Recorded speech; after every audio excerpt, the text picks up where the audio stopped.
You know the feeling. It's a Sunday afternoon and you have nothing to do. You've checked your phone 20 times, paced the kitchen, and stared blankly at the wall. But this isn't relaxation. It's that familiar, squirming, almost painful sensation of boredom.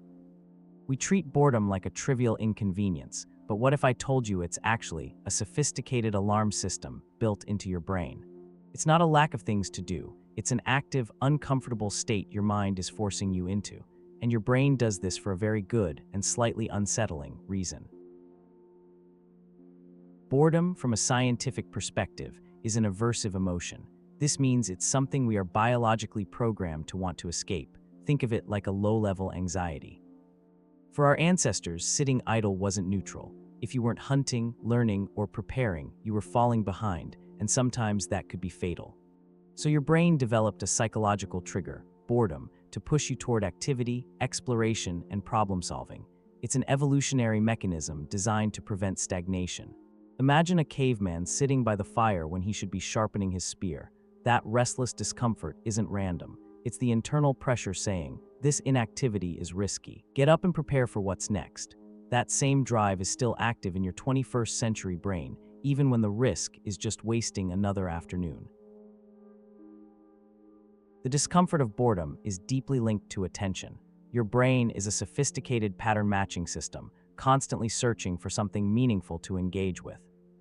When external stimulation drops below a certain threshold, no challenge, no novelty, no purpose, your attentional system begins to fail. It can't find anything worthwhile to lock onto. This isn't just doing nothing. It's the internal experience of a powerful cognitive system with no direction. Picture your brain like a high-end supercomputer. Give it a complex problem, and it runs smoothly. Give it nothing but a blank screen, and it doesn't rest. It runs diagnostics, throws errors, creates internal noise. That noise is boredom. This is where boredom becomes genuinely uncomfortable. When you strip away distractions, the phone, the TV, the work, your mind turns inward, and what it finds there is rarely calm. Worries you've postponed, decisions you haven't made, conflicts you've been avoiding. Boredom is the moment your unconscious finally gets your conscious mind alone in a room. Think about being stuck in traffic without your phone. Your thoughts don't go quiet, they get louder. Suddenly you're replaying an awkward conversation or thinking about a choice you've been delaying. Studies show people would rather administer mild electric shocks to themselves than sit alone with their thoughts for 15 minutes. It's not silence we're avoiding, it's confrontation. At this point, boredom stops being about stimulation and starts becoming about identity. Humans derive a huge part of their sense of self from action and roles: the parent, the professional, the artist, the friend. When you are doing absolutely nothing, your brain registers a temporary suspension of that identity. Boredom challenges your perception of yourself as a productive, valuable being. It creates a vacuum of purpose, which is why boredom often feels like time being wasted, not just time passing. If a marathon runner suddenly loses the ability to run, they often face a severe identity crisis. Boredom gives us a smaller version of that experience. When you're inert, your brain quietly asks, "Who am I if I'm not doing what I do?" That question creates a low-level, gnawing anxiety. Boredom also has a distinct neurochemical signature. It's commonly linked to a drop in dopamine, the neurotransmitter most associated with motivation, reward, and future-oriented behavior. When dopamine dips, the world feels flatter, less interesting, less worth engaging with. The present moment feels dull, and the motivation to move toward a better one collapses. This creates a loop. Low motivation leads to inactivity. Inactivity creates more boredom, and boredom further suppresses motivation. When you play a video game or scroll your phone, every novelty gives you a small dopamine hit. That's positive feedback. When you're bored, your brain is sending the opposite message: zero reward detected. The discomfort is the absence of reward, pushing you to seek something, anything, that restores momentum. But not all boredom feels the same. There are generally two types.